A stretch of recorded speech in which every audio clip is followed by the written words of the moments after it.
तो बड़ों को प्रणाम और छोटों को ढेर सारा आशीर्वाद। आज की कहानी ये कहानी है एक प्यारे से वेडिंग गिफ्ट की। कहा जाता है कि एक लड़की की शादी होती है और शादी के बाद उसकी माँ उसे एक तोहफा देती है। सारे मेहमान के जाने के बाद एक लिफाफे में उसको 1000 रुपया रख करके और एक प्यारा सा पासबुक रख करके उसको गिफ्ट देती है। और देते समय कहती है कि इसको हमेशा संभाल के रखना, एक अच्छे याद की तरह से संजो के रखना। और हाँ, जब भी कोई खुशी का मौका आए, जब भी तुम्हें जीवन में कोई खुशी मिले, तो इसमें ज़रूर अपने खुशी के मुताबिक 200 500 जितना तुमसे हो सके उतने रुपए जमा कराना, ताकि एक सुनहरी याद बन करके रहे। अब उस लिफाफे को वो लड़की थामती है और जब अपने ससुराल जाती है तो जाने के बाद इस बात को अपने पति से भी शेयर करती है। वो दिखाती है। अब उसको देख करके पति बोलता है कि ये तो बहुत अच्छी बात है, बहुत बढ़िया है। जब भी अगर हमारे जीवन में कोई खुशी या कोई ऐसा लम्हा आएगा तो ज़रूर हम ऐसा करेंगे। कितनी सुनहरी यादें होंगी, कितना अच्छा लगेगा। ऐसा होता भी है। जब भी शादी के बाद जब हस्बैंड की नौकरी लगती है तो लिखती है कि आज हमारे हस्बैंड की नौकरी लगी, पासबुक में लिखती भी है और साथ में 500 रुपये उसमें डिपॉजिट भी कराती है। ऐसे ही जब जब खुशी का मौका आए तो वो उसको लिखती जाए और कुछ पैसे जितने उससे हो सके वो उसमें डिपॉजिट करती जाए। जब हस्बैंड की पहली सैलरी मिलती है तो भी लिखती है कि आज मेरे हस्बैंड की पहली सैलरी मिली, उसमें फिर 500 रुपये डिपॉजिट कराती है। फिर जब हस्बैंड का बर्थडे होता है, जब वाइफ़ का बर्थडे होता है, तब हस्बैंड लिखता है कि आज मेरी वाइफ़ का बर्थडे है, उसमें 1000 रुपये डिपॉजिट करते हैं। जब जब भी कोई खुशी का, यहाँ तक कि जब पहली बार हस्बैंड लिखता है कि मेरी वाइफ़ आज प्रेग्नेंट हुई, मुझे खुशखबरी मिली, मैं पिता बनने वाला हूँ, तब भी पैसे डिपॉजिट कराए जाते हैं। जब पहला बच्चा होता है तो उसकी याद में कुछ पैसे डिपॉजिट कराए जाते हैं। ज़िंदगी बहुत सुकून से चल पड़ती है। यादें जब भी उनको जब भी पासबुक वो खोलते हैं, ओपन करते हैं तो एक सुनहरी याद, उसको देखते हैं दोनों बड़े खुश होते हैं। समय बीतता गया, एक बार ऐसा भी समय आया कि ज़िम्मेदारियाँ बढ़ीं। अब शादी के काफ़ी दिन हो चला था।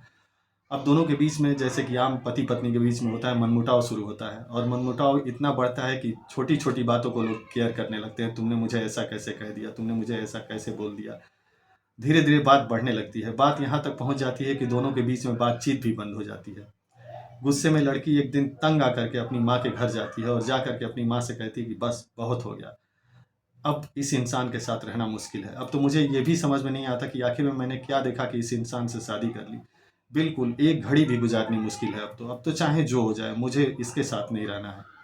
माँ लड़की को समझाती है, कहती है कि अगर इतना ही है, अगर तुमने फैसला कर ही लिया है तो एक बार सोच लो।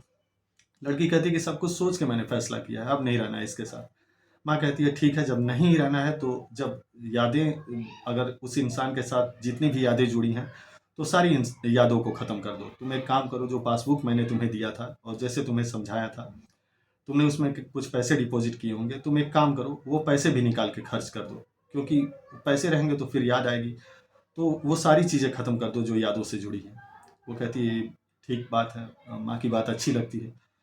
वो दूसरे दिन जाती है, वो पासबुक उठाती है, बैंक में जाती है, लाइन में लगती है।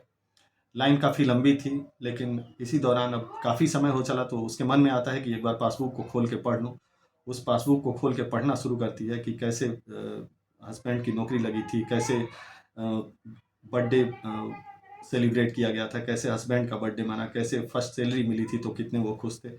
एक-एक खुशी का लम्हा। अब उन सबको पढ़ती है तो यादें इतनी भाव विभोर कर देती हैं कि आँखें आँसुओं से भर जाती हैं। अब उससे और कुछ कहा नहीं जाता। वो बस लाइन छोड़ कर के वापस घर आती है और वही पासबुक अपने हस्बैंड को देते हुए कहती है कि मुझसे नहीं, कुछ अब समझ में नहीं आ रहा कि मैं क्या करूँ। एक काम करो, तुम जाओ बैंक और इस पासबुक में जितने पैसे हैं उनको लेकर के तुम खर्च कर दो। मैं नहीं चाहती कि कोई याद जुड़ी रहे। हस्बैंड भी गुस्से में पासबुक को उठाता है, अगले दिन जाता है बैंक में। वो भी लाइन में लगता है, सेम कहानी उसके साथ भी होती है।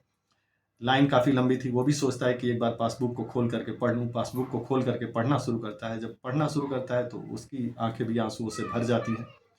गला रूंध जाता है, घर आता है, पत्नी को पासबुक देता है, लेकिन ये क्या, जब पत्नी पासबुक को देखती है, उसमें लिखा होता है कि आज के दिन में, आज की तारीख में 5000 रुपये और डिपॉजिट किए गए और साथ में एक नोट ये भी लिखा होता है कि अब ये सब पढ़ करके, जो उसके पति ने लिखा होता है कि ये सब पढ़ करके मुझे रियलाइज़ हुआ कि मैं गलत था। इतनी अच्छी यादें जुड़ी हुई, मैं उसको छोड़ने जा रहा था जिससे इतनी सुनहरी मेरे जीवन की यादें जुड़ी हुई हैं। जिसके साथ मैंने एक-एक लम्हा खुशी का जिया, आज मैं उसको छोड़ने जा रहा था। मुझे आज अपनी गलती का एहसास हो गया और मैं ऐसा नहीं कर सकता। मैं अपने जीवन साथी को छोड़ नहीं सकता, मैं बाकी की ज़िंदगी भी इसी के साथ जीना चाहता हूँ, इन्हीं के साथ जीना चाहता हूँ। जब पत्नी देखती है तो भाव विभोर हो जाती है, दोनों गले मिलते हैं, दोनों अपनी गलती पे पश्चाताप होता है दोनों को। अब इस कहानी से हमें ये सीखने को मिलती है कि मैरिजेज़ कोई आम बात नहीं होती। हम और आप खुद तो कहते हैं कि ये भगवान की बनाई हुई जोड़ियाँ हैं, ईश्वर इनको बनाता है। तो जब ईश्वर ने आपकी जोड़ी बनाई है तो छोटी-छोटी गलतियों को नज़रअंदाज कीजिए। हो सकता है कभी-कभी, क्योंकि हस्बैंड वाइफ दोनों कहीं न कहीं अलग-अलग बैकग्राउंड से आए हैं, तो डिफ़रेंस हो सकता है थिंकिंग में।